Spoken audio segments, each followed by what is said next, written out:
Good day, this is Dukayam Bulls TV, and we are here again today with another video. And today we are going to be discussing the best producers of the golden era, which for me is pretty much 2000 to 2010. Okay, and if you remember, some of the numbers that we will be discussing are from Bullypedia, and also to qualify for this list, they had to be born between 2000 and 2010. They didn't have to produce during that time, they had to be born during that time. Okay? So for our first matchup today, we have Dax versus Remy Martin. Okay? Round fight. Now everyone knows Dax. Dax is, I think, the most heavily bred American bully in American bully history, owning over 1,000 puppies. Dax has also been a movement by himself. With Ed Shepherd doing what they did. He had a few sons several sons that are, you can say, internationally known. But we do know from experience that the Dax blood does have some issues, even though other bloodlines also do have issues. But because Dax has been so popular, so heavily bred, it's really affected the community. And it's not to say everything that he's contributed has been bad, because there has been some good, because we know that some of the combinations of him bred to Razor's Edge have also been really good. But his opponent today in Remy Martin has also been a dog that's heavily contributed, as well as everyone on this list.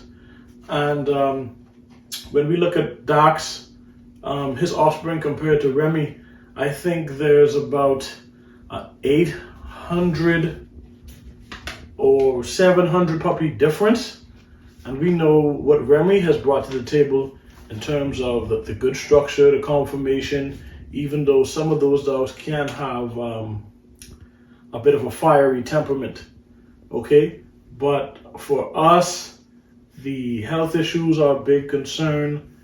The conformation was also an issue for us. So for that round, it will go to Remy Martin. Remy Martin, okay? Fabian Chichester, we know the legacy that Remy has on this breed. So Remy is the winner for that round, okay? Now we're going to go to the next round, where we have Denzel versus Samurai Paco. Fight.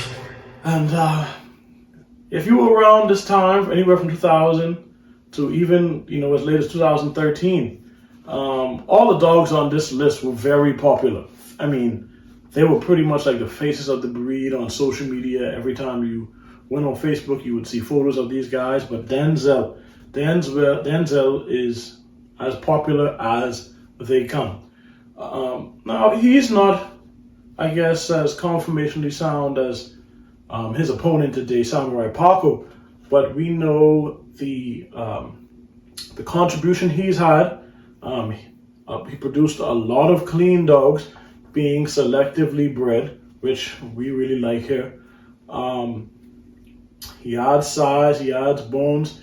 He has some notable kids. One of our favorites was Vinny, R.I.P. Vinny. But Samurai Paco is his grandfather. Without Samurai Paco, there would be no Denzel. I think we all know what Samurai Paco brings to the table in terms of his productions when we talk about Victorious, Senpai, Gargoyle, the like. And the fact that he's also his grandpa says to us that the choice had to be Samurai Paco for this round. Okay? And in the championship final round, fight. The producer of the decade, of this decade, the golden era, is going to be Remy Martin versus Samurai Paco. Okay?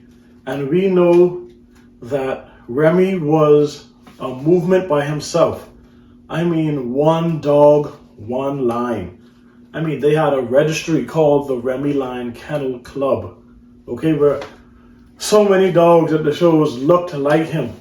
Remy definitely threw his look. He threw those fawn colors, the blue tri, the blues, really good structure, really good conformation when, because he was bred heavily as well, but when bred to the right females, you would get amazing dogs.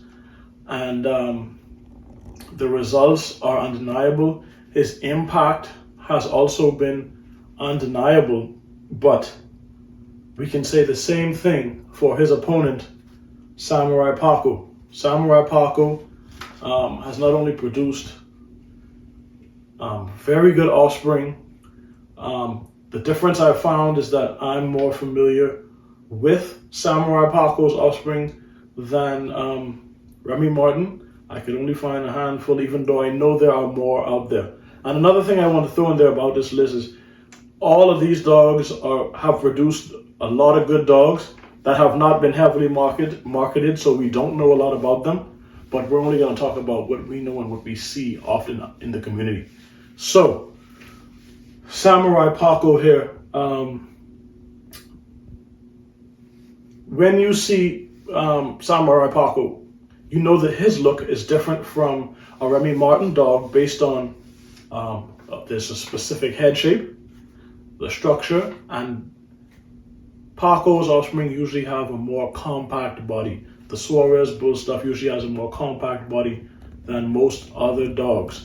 Okay, but the thing that separates them is that from 2010 to date, Paco blood has been in 6 national winners, and that is as follows: Sweet and Low, Aston Martin, Axel, The Bear, Master Shifu, and Denzel, all carrying Paco blood. I don't think there's another dog that you can look at and say, man, he has been the foundation for a lot of really good dogs that represent the true standard of the breed. And for that reason, today we are choosing Samurai Paco as the producer of the Golden Era. Okay, guys, it was really tough doing this video, selecting these dogs, but these 4 were the ones that really stood out to us. The choices were difficult. The impact that all of these dogs have had is unforgettable. Even a decade after they were born, people are still talking about them. People are still trying to acquire their blood. People are still basing their kennels and their programs around the productions of these dogs, okay? So we hope you enjoyed the video. Don't forget to like, share, feel free to subscribe, but let us know what you think. We had dogs that were honorable mention like Excalibur and Hef, but I really want to cut the list down to 4. So I hope you guys enjoyed it. Stay tuned till next time.